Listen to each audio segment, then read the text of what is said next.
Let's continue with exercise 3.6. The objective of this exercise is to teach you how to translate a real-life situation into a mathematical utility model. So you are given a number of situations and you need to write down the corresponding utility function. So that's a non-standard exercise. It's also a short exercise, and let's do it. So in all the sub-exercises, I will denote by X the number of units of the other good that are consumed, whereas the good under consideration will have a different notation. So in question A, the situation that we are given is that promised margarine is just as good as butter. So what does it mean in what conditions does that impose on our utility function? Well, it means that whatever consumption bundle we consume, our utility will be higher if we consume it together with margarine than with the same quantity of butter. And the same quantity is an important component here. So it states that if we consume a number of units of X together with a number of units of promised margarine, then our utility will be at least equal to when we consume the same number of units of X together with the quantity of butter.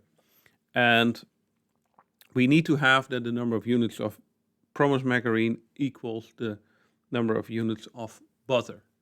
Because it may be that if we consume this X together with 10 units of butter, our utility may be higher than consuming the same number of units X together with 1 unit of promised margarine.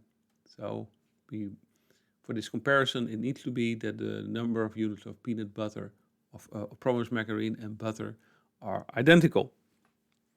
And that's question A. So once you get used to it, you see how to solve this exercise. So 2 is a bit more difficult. Things go better with Coke, which actually means that if you all the things you do go better, the more Coke you consume. So saying it in a formal way, the marginal utility of consuming a good X, say chips, is increasing in the number of units of Coke that you consume. So what we have here is that I have a marginal utility of consuming a good X, which may be the consumption of chips, and the incremental utility that I receive from consuming chips is increasing with the number of units of Coke that I consume. So this one is increasing the more units of Coke I consume. So the cross partial should be greater than 0. And that's question B. Other way to write this, of course, is to write this as follows: dc dx. Okay, those are A and B. Then C is you can't just eat one Pringles potato chip. So again, we have consumption of other goods, which we denote by X. And this one says that are given that our utility from consuming a bundle that contains X and Pringle chips, that it's really bad to consume just one Pringle chip. It just cannot be. So the utility of doing so should be pretty low. So if we consume X units of good X together with one Pringle chip, then our utility is lower than when consuming no Pringle chips at all. And well, if we have more than one Pringle chip, then our utility will be higher. So we have and the quantity x is the same in all three expressions. But if our number of Pringle chips is more than 1, then we attain a higher utility level than when consuming 0 Pringle chips. But 0 Pringle chips together with the consumption of other goods gives us a higher utility than 1 Pringle chip, because apparently we get very sad from consuming just 1 Pringle chip. Maybe because after having had one, we yearn for more, and if we don't get more, then we will get very sad. Okay, as said, these are very simple problems and situations.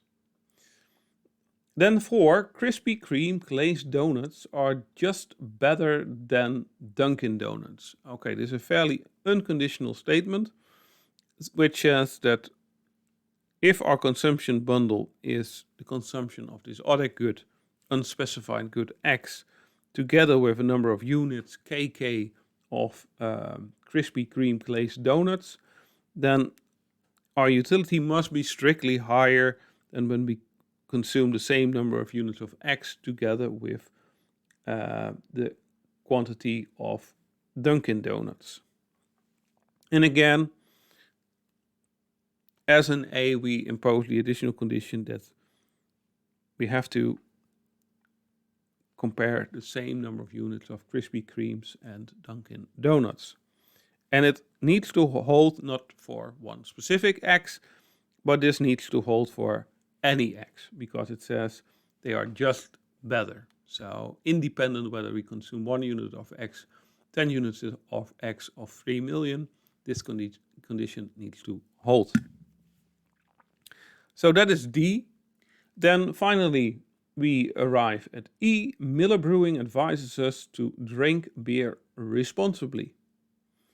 So Miller Beer says, well, if you drink irresponsibly, this will be bad for you, but maybe also bad for society. Now, we leave that part out, the society part here, but what it says that if you consume M units of Miller beer together with other goods, and M is more than the responsible quantity,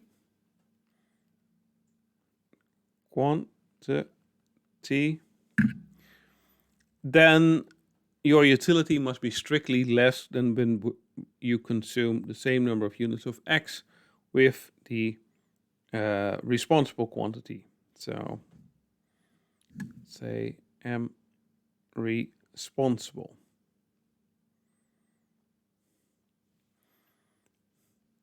Of course, you could also make this a little bit more nicer. Say, okay, we denote by R the responsible quantity. And then we could simply write it as M UXM is smaller than UXR for M greater than R. And that's exercise E. Having done that, we're done with exercise 3.6. That's all.